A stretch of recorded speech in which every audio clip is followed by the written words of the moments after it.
Guys, this is Rob from Iceboxauto here. I'm just going to show you today's install, which is on a Range Rover Evoque. This is the car with the original BOSCH infotainment system, but we do for the Harman Kardon, which is the newer car 2016 onwards.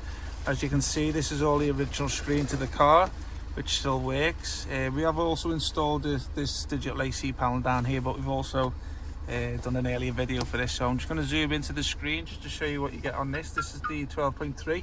This is the motorized screen. You can get a fixed screen if you want, which is a little bit cheaper, but this brings it in line to what you would expect in the 2018-19 plus cars.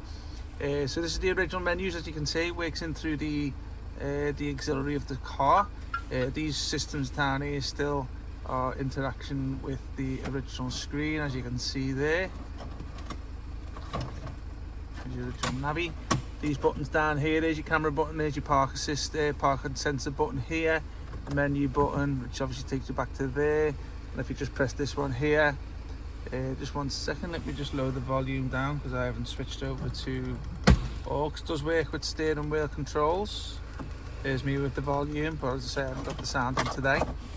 It's an 8-core processor, comes with a really good processor and plenty of RAM on it. So this is the home page here. I'm just going to show you the screen. 1 second. As you can see, the screen motorized.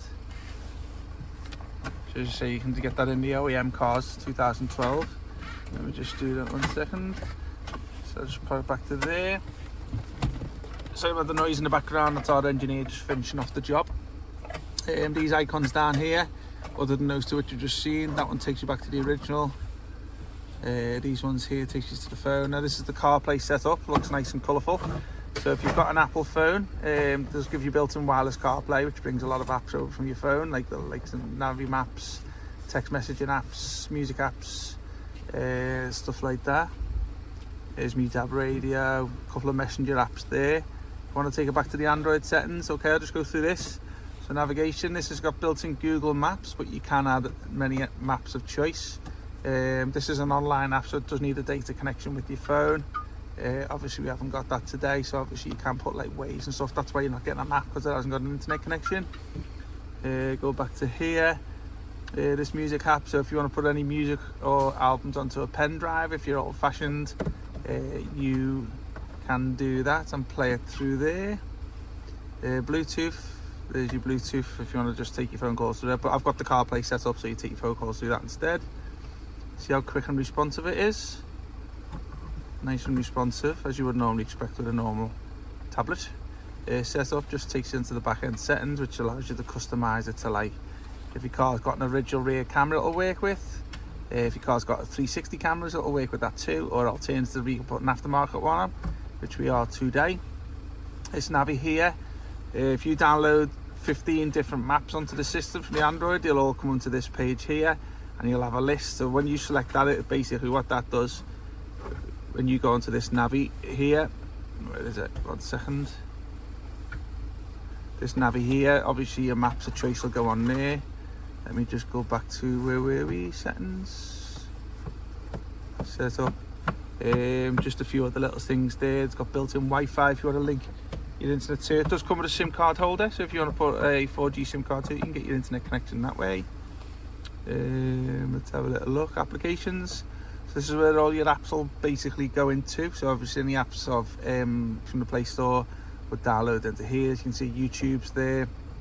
There's your Play Store there. Let's have a little look at that one. Obviously that's for your camera, but obviously we're just installing that now. Also you can watch your movies through a pen drive if you play it on there too.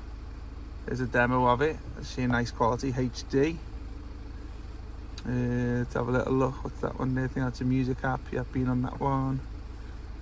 Okay, there's your DSP sound processor app, so it allows you to customize the sound output on it. Let's go back one. File Manager, if you're familiar with File Manager by putting third-party apps on there, if you've got IPTV, you can put that on there if you wish. Let's have a look. Speedo. So as you can see, this has got miles per hour on your rev, so if I just put my foot down, you can see the revs going up with a little app and a couple of little icons. There's your mileage on there, 91,000. There's your headlight and there's your seatbelt warning message. See if there's anything else I can share with you. that's pretty much it, yeah. So obviously go back to there, and that's obviously your CarPlay. So that's the one everyone seems to want these days in the car. Yeah, also just to let you know, I'll just go back out in the video. So as you can see, this car, this system does come with this outer frame here, and because this frame's bigger than the original, you'll also get this panel here too, which goes back. That comes in the package too, this frame and the screen. So I hope you liked the video. So guys, give us a shout if you've got any questions, and put all our description to the link to the product down below in the description, should I say, all our contact details. And I hope you liked the video. Okay, take care, bye bye.